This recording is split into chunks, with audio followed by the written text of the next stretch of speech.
À Cambrai, l'arrêt de Samir Belhassen, la relance, le spécialiste, le but était vite.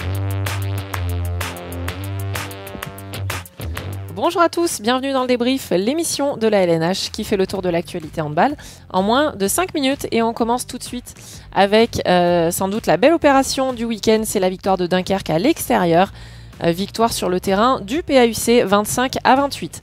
Dunkerque, qui a été très solide en défense, a pu s'appuyer sur un excellent gardien de but et capitaine Samir Belhassen.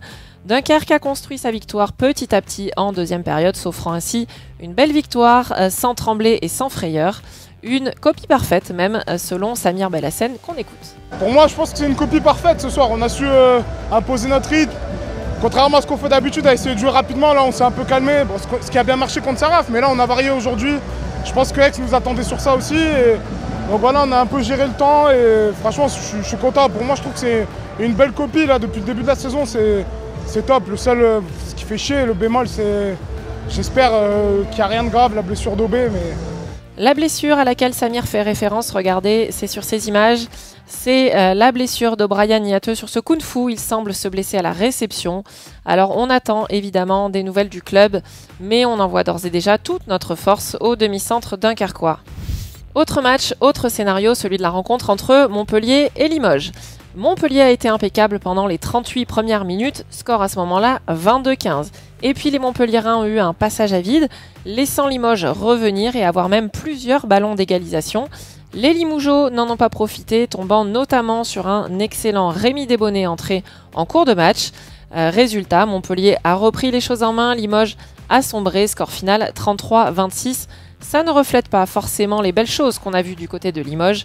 On écoute les regrets de Timmy Petit, le défenseur. On a énormément de regrets effectivement parce qu'on est venu dans l'optique de faire un match, de se rattraper par rapport à mercredi. On est frustré parce qu'on sait que c'est pas ce qu'on doit montrer, c'est pas ce qu'on vaut, on bosse pour ça. Et pour l'instant on n'arrive pas à mettre les ingrédients. Troisième match sur lequel on va s'attarder, c'est la victoire de Nantes face à Istres sur un score fleuve 40-32.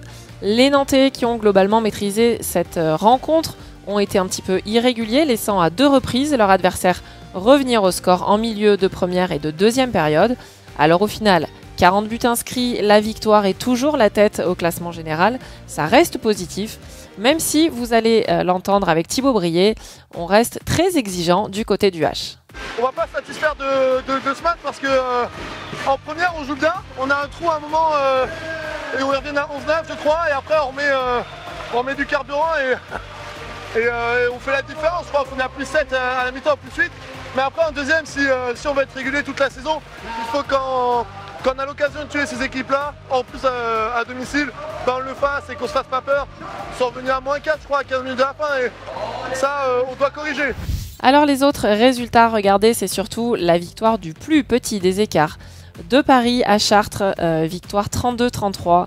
Alors oui, Paris a fait le show avec ce but dans le dos, regardez, de David Balaguer, mais Paris s'est fait peur, Chartres a eu en main le ballon d'égalisation. Également, les victoires plutôt maîtrisées de Chambéry et de Nîmes, et celle de Saint-Raphaël face à Toulouse. Que s'est-il passé du côté de la Pro League? Regardez, belle opération pour Caen et pour Billère qui s'impose d'un petit but. Belle opération également pour Nancy et pour Cherbourg qui s'imposent plus largement. Et que dire de Dijon qui s'impose dans le derby qui les opposait à Besançon. Score final 27-43. Je vous propose d'écouter le gardien de but de Dijon, Wassim Elal, qui termine avec un excellent 42% de réussite. On a bien préparé notre match. On savait qu'à Besançon, ça ne sera pas facile. Comme tous les jours, c'est un derby. Voilà, donc c'est bien. En fin de compte, c'est 2 points. Et voilà, on tourne la page aujourd'hui. On a un match très important chez nous la semaine prochaine contre Cherbourg. Du côté du classement, la belle opération, c'est sans doute pour Caen qui récupère la 6e place après sa victoire. En bas de classement, la mauvaise opération, c'est peut-être pour Besançon justement, qui laisse s'échapper Cherbourg avec 4 points d'avance. Regardez le programme qui vous attend ce week-end. Ça commence vendredi à 20 h sur beIN Sport avec ce match entre Nîmes et Aix. Dans le même temps sur Handball TV, la rencontre entre Dunkerque et Cesson et entre Limoges et Chartres. Et à 20 h 30, match capital pour le maintien entre Célestat et Istres.